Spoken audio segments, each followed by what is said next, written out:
बार भी समन पर पेश होने से अरविंद केजरीवाल कतरा रहे हैं। चोर की मूंछ में तिनका जरूर है।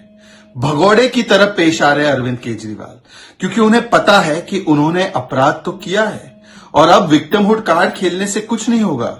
केजरीवाल जी, ये विक्टिमहुड कार्ड, हम कट्टर ईमानदार है जी, ये सब आपने तब भी कहा जब मनीष सिसोदिया गिरफ्तार हुए। सुप्रीम कोर्ट तक ने राहत नहीं दी और कहा कि 338 करोड़ का मनी ट्रेल है।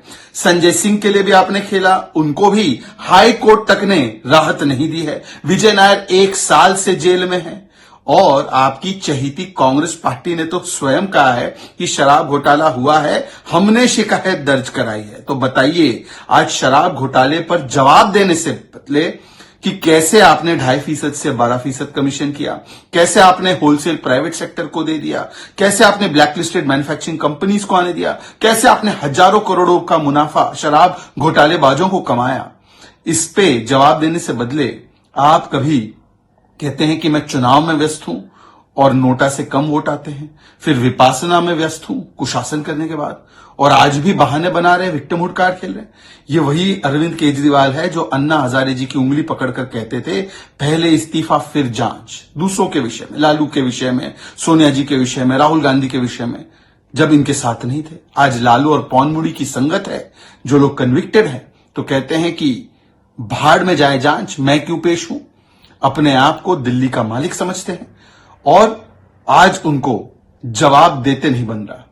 यही अरविंद केजरीवाल का असली चेहरा है। ऐसा सियासी धर्मांतरण करप्शन पर कभी नहीं किया गया। Today once again Mr Kejriwal has skipped the third summons also. This shows that चोर की मूंछ में तिनका जरूर है, that there is something to hide, therefore he is acting like an absconder and like a criminal.